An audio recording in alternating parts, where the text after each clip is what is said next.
पिछले 24 घंटे के अंदर वॉर ग्राउंड एक बार फिर बदल गया है। पिछले 24 घंटे के अंदर साइज़मिक तब्दीलियां आ रही हैं ईरान, इजराइल और यूएसए की वॉर के दरमियान। और मेरी पिछली वीडियो से लेकर अब तक दुनिया असर नौ एक बार फिर बदल गई है। लेकिन जैसा कि मैंने अपनी पिछली वीडियो में आपसे जिक्र किया था कि जो हिडन फैक्टर्स हैं इनको समझना जरूरी है, क्योंकि ये हिडन फैक्टर्स सिर्फ जियोपॉलिटिक्स में नहीं है, या आपकी जिंदगी के हर तर्ज अमल को, हर तर्ज जिंदगी को चैलेंज करते हैं। सबसे पहले बात करते हैं कि ईरान ने जबरदस्त रिएक्शन दिया है। बहरीन के अंदर यूएस की नेवल बेस को अटैक किया है। टेल अवीव की चीखें आप सुन रहे हैं, सोशल मीडिया पे हर तरफ मौजूद हैं।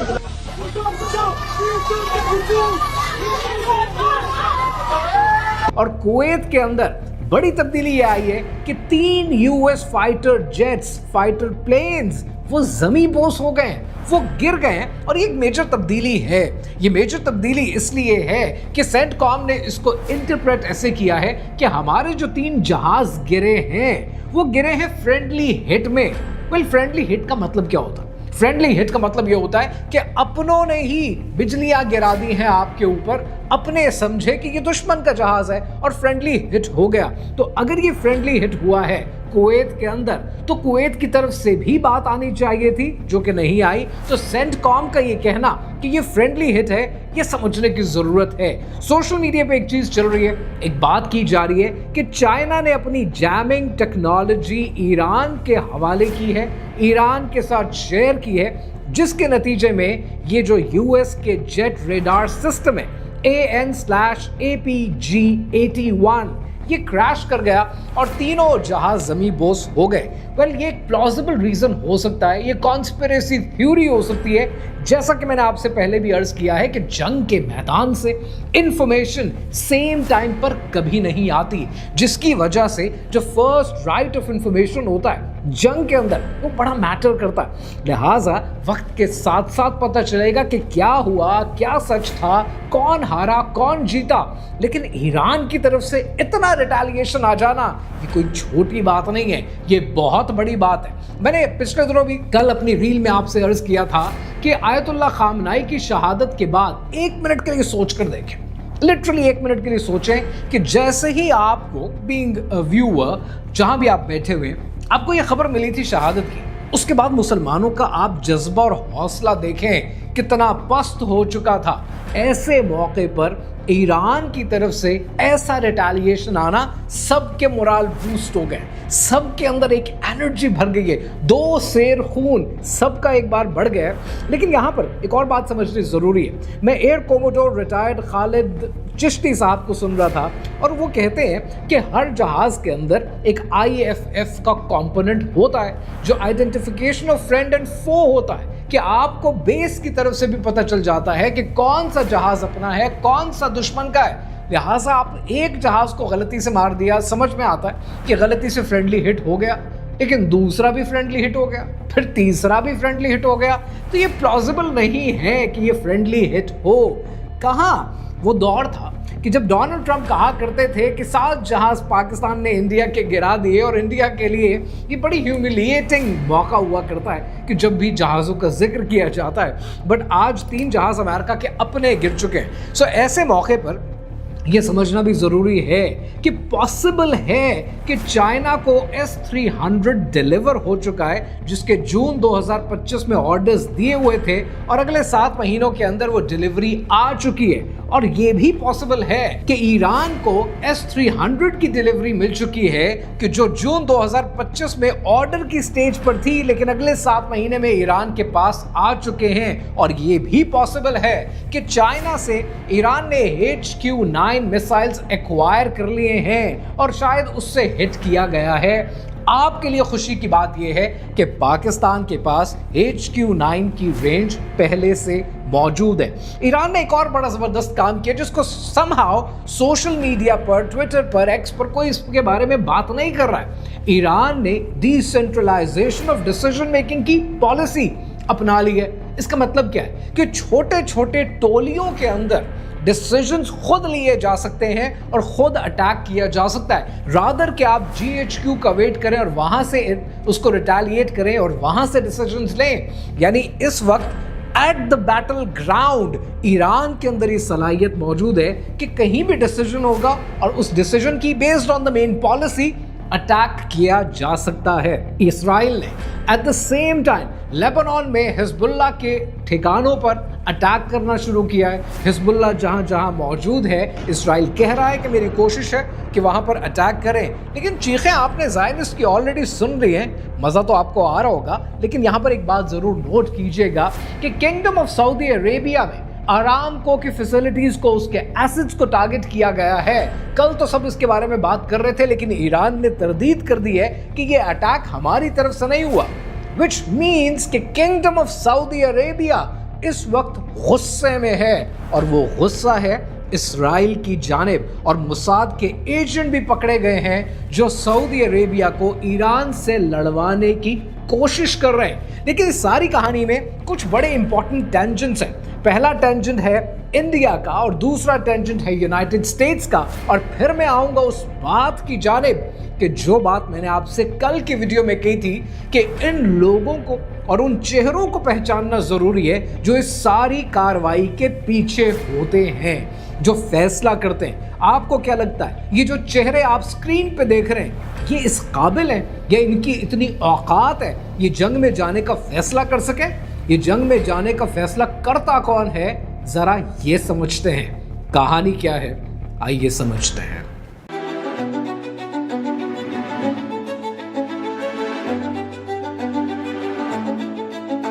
इस्राइल के अंदर एक टीवी चैनल है, सॉरी फेक स्टेट के अंदर एक टीवी चैनल है और उस टीवी चैनल का नाम है I24 न्यूज। वहां पर एक डिस्कशन हो रही है और डिस्कशन के अंदर उनका एक टीवी एंकर, एक होस्ट बैठा है जिसका नाम है शारन गैल। शारन गैल कहता है कि हमारे पास हथियारों की कमी पड़ेगी तो हमें फौरन चाहिए होंगे, हमें जो जो सामान चाहिए जंग लड़ने के लिए अगर कमी पड़ेगी तो हम कहां से पूरी करेंगे। जिस पर शारन गैल कहता है कि कमी पूरी करने के लिए ये 1.5 अरब इंडियंस किस दिन के लिए बिठा रखे हैं। לקחנו את כל הודו. תשמע, אנחנו צריכים 1.4 שיצרו לנו, אתה מבין? לכל העולם. जो बोलेंगे ये हमारे लिए करेंगे। कैन यू इमेजिन दैट कि कितनी कॉन्डेसेंडिंग बात है इंडिया के लिए।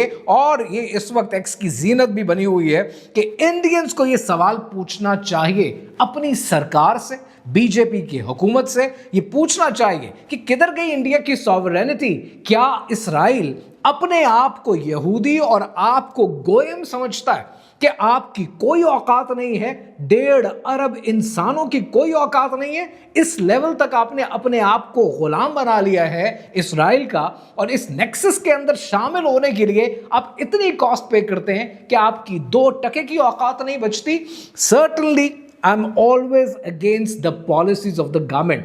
इंडिया के लोग बहुत अच्छे हैं, इंडिया के लोग चाहते हैं कि दोस्ती रहे, अमन रहे, सुकून रहे, लेकिन यहां पर ये सवाल बनता है जो आपको बीजेपी की गवर्नमेंट से पूछना चाहिए कि अंदर खाना क्या डील करके आए हैं आप कि आज आपको इन अल्फाज में नेशनल टेलीविजन पर इस्राइल में पुकारा जाता है। अच्छा, जनरल बख्शी एक बड़ा इंटरेस्टिंग कैरेक्टर है। वो इंटरेस्टिंग इसलिए है कि उनकी बेशुमार ऐसी बातें जो बेतुकी होती हैं और वो सोचने को दिल करता है कि इस आदमी ने ये सोचा कैसे, लेकिन फाइनली एक अकल की बात उन्होंने कर दी है।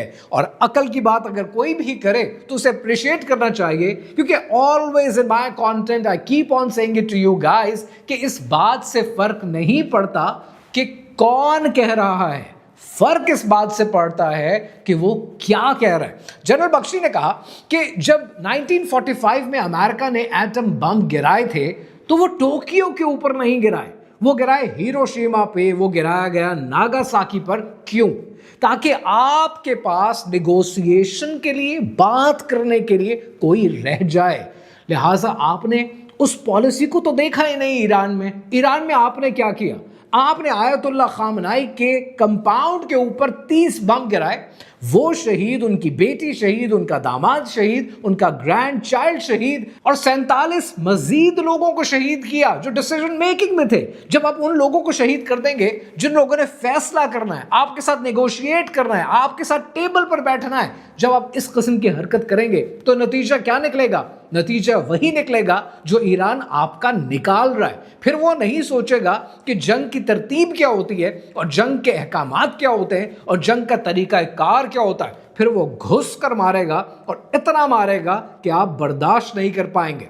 एट द सेम टाइम एक और मेजर तब्दीली आई है और ये तब्दीली आई है यूनाइटेड स्टेट्स से, जहां पर कांग्रेसमैन इकट्ठे हैं, जहां पर पॉलिटिशियंस इकट्ठे हैं और वो एप्स्टीन फाइल्स लेकर एक बार फिर मंजर आम पर आए हैं और वो कहते हैं कि डोनाल्ड ट्रंप ने बच्चों का किया है। ये बहुत बड़ी बात है। अब यहां पर आपको बचपन की ना कहानी याद आएगी। बचपन में आपने कहानियां सुन रखी है कि जिन की जो ताकत है ना, घोस्ट की जिन की जो ताकत होती है वो किसी परिंदे में, किसी गुड़िया में है और गुड़िया को मरोड़ने की कोशिश करते हैं। जब मरोड़ते हैं तो जिन तड़पता है। बिल्कुल ऐसी ही कहानी शायद एप्स्टीन फाइल्स के साथ भी हो रही है कि जैसे ही आयतुल्लाह खामनाई को शहीद किया तो फौरन आपने सुना कि डोनाल्ड ट्रंप का बयान आया कि मैं नई मैनेजमेंट से, नए डिसीजन मेकर से बात करने के लिए तैयार हूं। साथ ही एप्स्टीन फाइल्स मंजर आम पे आई और फिर डोनाल्ड ट्रंप का बयान आया कि हम इस जंग को मजीद खींचेंगे, ये कई हफ्तों तक चलेगी। Can you see the difference कि एक चीज दिखाकर कैसे डिसीजंस तब्दील किए जाते हैं। अब यहां पर आपको मैं यूनाइटेड स्टेट्स के सेक्रेटरी ऑफ वॉर पीटर हेग्सेथ का एक क्लिप दिखाने लगा हूं। जरा एक क्लिप सुने कि वो कहते क्या है। We didn't start this war, but under President Trump, we are finishing it. अब इस क्लिप के अंदर आपने सुना है कि उनको यह समझ नहीं आ रहा है कि जंग शुरू किसने की है। लाइक लिटरली इतना एमनीशिया आपके अंदर, आपको यह नहीं पता कि जंग में आप घुसे हैं, जंग आपने की है, जिसको आप प्रीएम्प्टिव एक्शन कहते हैं कि आपने जंग का आगाज किया है। लेकिन यह कुछ भी नहीं है। पीटर हेग्सेथ का यहीं से एक और क्लिप सुनाता हूं इसी प्रेस कॉन्फ्रेंस से, जरा यह सुने, आपके तन बदन में आग लग जाएगी। President Trump has also been very consistent. Crazy regimes like Iran, hell-bent on prophetic Islamist delusions, cannot have nuclear weapons. It's common sense. I have only 3 words for you, and those 3 words are how dare you. आपको शर्म आनी चाहिए कि आप कितना बड़ा flood gate खोलते हैं इस किस्म की बात करके। आपने इस्लाम के बारे में इतनी कॉन्डेसेंडिंग बात की कैसे? और मुझे तुफ होती है लिटरली अपने हुक्मरानों पर कि किसी ने इसको तरदीद तक नहीं की, किसी ने बात तक नहीं की, किसी ने यह नहीं कहा कि हमें इस पर अपॉलॉजी चाहिए, क्योंकि हमारे लीडर्स के अंदर एक चीज नहीं है जिसको आप रीढ़ की हड्डी कहते हैं, स्पाइन कहते हैं, कि काश इनके अंदर इतनी रीढ़ की हड्डी होती, इतना मादा मौजूद होता कि ये बात करने से पहले वो 100 दफा सोचता। लेकिन वो तो कह गए और हम यहां पर सलाम ठोकेंगे और तारीफों पर तारीफें करते जाएंगे डोनाल्ड ट्रंप की और उनकी एडमिनिस्ट्रेशन की। तुफ है आप पर।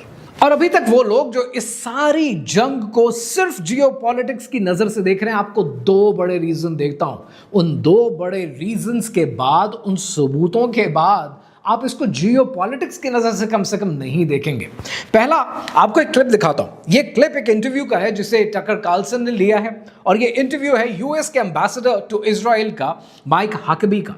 और इस इंटरव्यू के अंदर माइक हकबी कहते हैं कि ये जो लैंड है ये कॉवेनेंट के थ्रू हजरत इब्राहीम अलैहिस्सलाम को एलोकेट की गई थी और जेनेसिस में लिखा है कि नील से लेकर फरात तक की जमीन इनके पास होनी चाहिए। तो अगर ये जमीन इनको दे भी दी जाए तो क्या है? लाइक लिटरली क्या है? आपको मैं गिनवाऊं क्या है।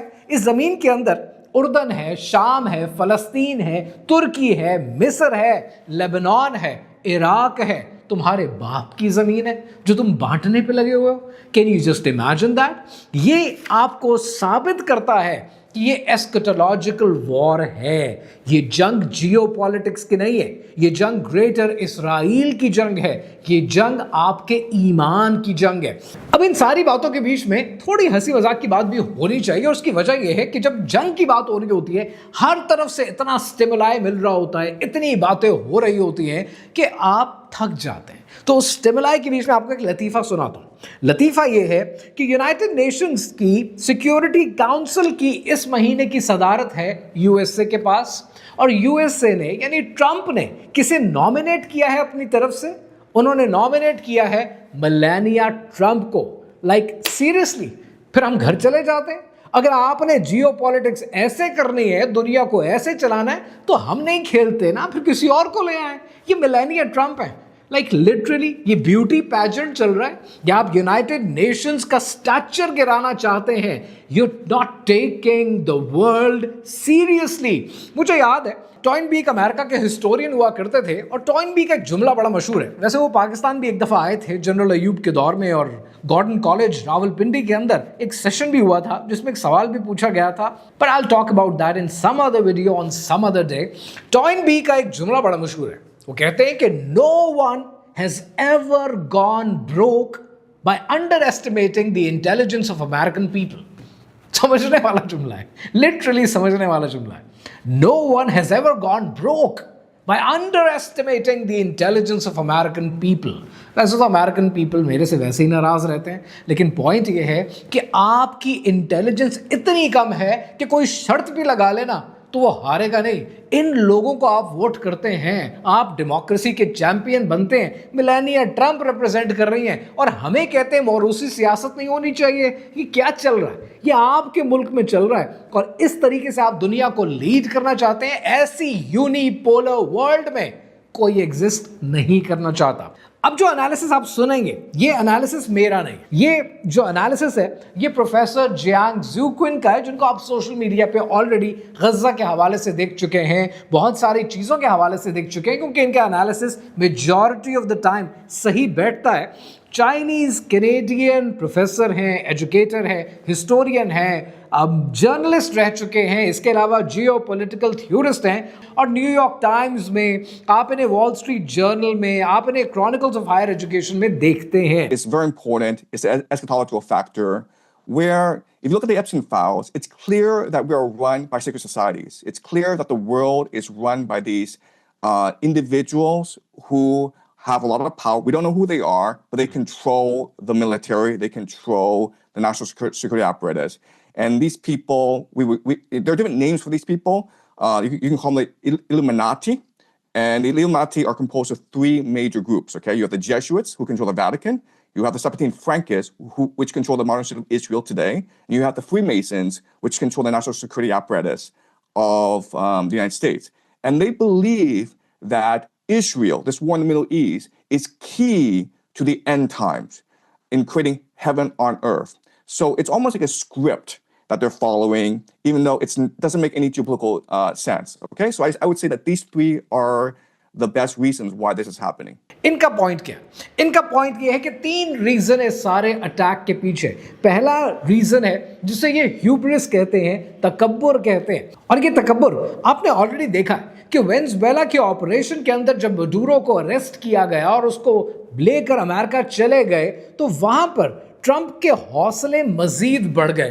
ट्रंप को ये लगा, डोनाल्ड ट्रंप को, यूएस प्रेसिडेंट को, कि ये काम तो मैं ईरान में भी कर सकता हूं। और उनको ये जहन में नहीं रहा, उनको ये अंदाजा नहीं था कि ईरान की जियोग्राफी वेनेजुएला की जियोग्राफी नहीं है, और हमेशा तकब्बुर में इंसान गिरता है। आपको याद होगा टाइटैनिक क्यों डूबी थी? मेरा पर्सनल रीज़न ये है कि टाइटैनिक पर खड़े कप्तान ने जब ये कहा था ना कि बेकार है ये लाइफ सेविंग बोट्स एक ऐसे जहाज़ पर कि जो कभी डूब नहीं सकता, जब इतने तकब्बुर वाले जुमले बोले जाते हैं तो वो तकब्बुर हमेशा खाक में मिलता है, क्योंकि किबरियाए के जुमले कभी भी सिवाय अल्लाह सुब्हानहू तआला की ज़ात के किसी को सूट नहीं करते। और आपने ये देखा कि डोनाल्ड ट्रंप ने कितनी बड़ी बड़ी बातें की थी कि greatest armed forces in the world और strongest armed forces in the world. तो पहला रीज़न है तकब्बुर। दूसरा रीज़न ये देते हैं पर्सनल बेनिफिट्स, कि सारी जंग से डोनाल्ड ट्रंप को पर्सनल बेनिफिट्स हासिल हो रहे हैं। मैं नहीं कह रहा हूं, प्रोफेसर जियांग कहते हैं कि किंगडम ऑफ सऊदी अरेबिया ने और इजराइल ने ठीक ठाक ब्राइबरी दी है ट्रंप को कि वो इस जंग में जाएं, ईरान पर हमला करें। और इसके अलावा मरियम एडल्सन कि जिनका नाम ऑलरेडी आप बीबी फाइल्स में सुन चुके हैं, कि जो ऑलरेडी अमेरिका के पॉलिटिशियंस को बैक भी करती है, फंड भी करती है, जिसने ये कहा था कि अगर डोनाल्ड ट्रंप तीसरी बार इलेक्शन लड़ेंगे तो मैं $250 मिलियन उस पर खर्च करने के लिए तैयार हूं। तो जो पैसा लगाता है वो अपना पैसा पूरा करना भी जानता है। तो ट्रंप को वहां से भी बेनिफिट हो रहा था, यानी पॉलिटिकल सपोर्ट भी थी, इसके अलावा फाइनेंशियल सपोर्ट हासिल है। इसके अलावा आपने ये देखा कि जेरेड कुशनर की कंपनी, इनके दामाद की कंपनी के अंदर, प्राइवेट इक्विटी फर्म के अंदर $2 बिलियन ऑलरेडी सऊदी अरेबिया ने कमिट किया है, तो उनको इनकार करना तो पॉसिबल नहीं है। इसके अलावा प्रोफेसर जियांग कहते हैं कि अगर तो कहानी ऐसी हुई कि यूनाइटेड स्टेट्स ये जंग हार रहा हुआ तो वो क्या करेगा, वो बूट्स ऑन द ग्राउंड उतारेगा। जब बूट्स ऑन द ग्राउंड उतारेगा, और ये बात ब्लैक वाटर का सीईओ कह चुका है कि ये सबसे अहमकाना हरकत होगी, but let's imagine boots on the ground उतरते हैं तो उससे ट्रंप को पता क्या फायदा होगा।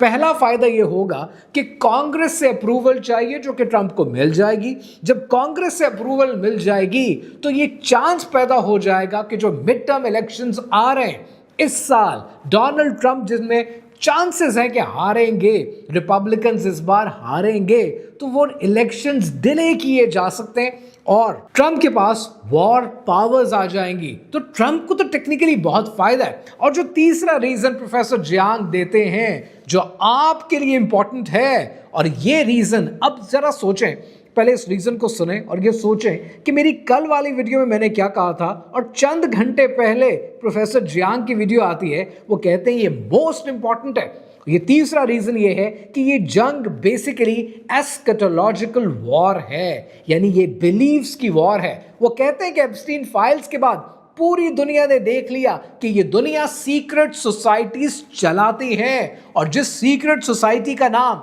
अपने इंटरव्यू में प्रोफेसर जियांग ने लिया है, वो कहते हैं कि ये इल्यूमिनाटी हैं। और इन इल्यूमिनाटी की 3 फर्दर ब्रांचेस हैं। पहली ब्रांच है जिसको जेसुइट्स कहते हैं, जो वेटिकन का कंट्रोल संभालती है। दूसरी ब्रांच जिसे सेबेस्टियन फ्रैंकिस्ट्स कहते हैं, ये इजराइल का, मॉडर्न स्टेट ऑफ इजराइल का कंट्रोल संभालती है, उसके फैसले करती है। और जो तीसरी ब्रांच है जिसे फ्री मेसन्स कहते हैं, ये यूनाइटेड स्टेट्स ऑफ अमेरिका के अंदर नेशनल सिक्योरिटी का अपरेटस चलाती है। जैसा मैंने आपसे अर्ज किया था, ये शक्लें देख रहे हैं आपको लगता है कि ये शक्लें फैसला करती है जंग में जाने का? ये फैसले कहीं और किए जाते हैं। That's why it's high time to expose them and to expose the deception जो इन्होंने पूरी दुनिया में क्रिएट कर रखी है। इल्यूमिनाटी और इल्यूमिनाटी जैसी जितनी सीक्रेट सोसाइटीज आज इस दुनिया को कंट्रोल करती हैं, ये दर हकीकत सेटनिस्ट हैं। और ये सेटनिस्ट सिर्फ एक चीज चाहते हैं कि आप अल्लाह सुब्हानहू तआला का इनकार करके हर सूडो गॉड के आगे सजदा रेज हो जाएं, उसको अपना माबूद बना लें। कभी पैसे के चक्कर में, कभी शराब के चक्कर में, कभी जना के चक्कर में, या कभी किसी और लालच में, बस अपनी ज़िंदगी से अल्लाह सुब्हानहू तआला को प्रायोरिटी बनाना बंद कर दें और उस कॉन्सेप्ट को बाहर निकाल दें जो कि दर हकीकत हो रहा है। ईरान के साथ इनका प्रॉब्लम क्या है? ईरान के साथ सिर्फ एक प्रॉब्लम है कि 1983 में ईरान ने एक फैसला लिया, और वो फैसला ये था कि उन्होंने अपने मुल्क से सूद को ख़त्म कर दिया। उन्होंने स्टेट लेवल पर सूद लेना और देना बंद कर दिया, शराब को ख़त्म कर दिया और हिजाब को नाफिज कर दिया। ये वो कौम है जो आज भी नहीं कहने के काबिल है, आज भी खड़ी होने के काबिल है। ज़रा 1 मिनट के लिए कंपेयर करके देख लें बाकी दुनिया के मुस्लिम मुल्कों को 1 मिनट के लिए ईरान के साथ। इसीलिए इस कौम के साथ इनका प्रॉब्लम अभी जारी है, इसीलिए इन सेटनिस्ट को एक्सपोज करना ज़रूरी है, और ये कहानी अभी जारी है।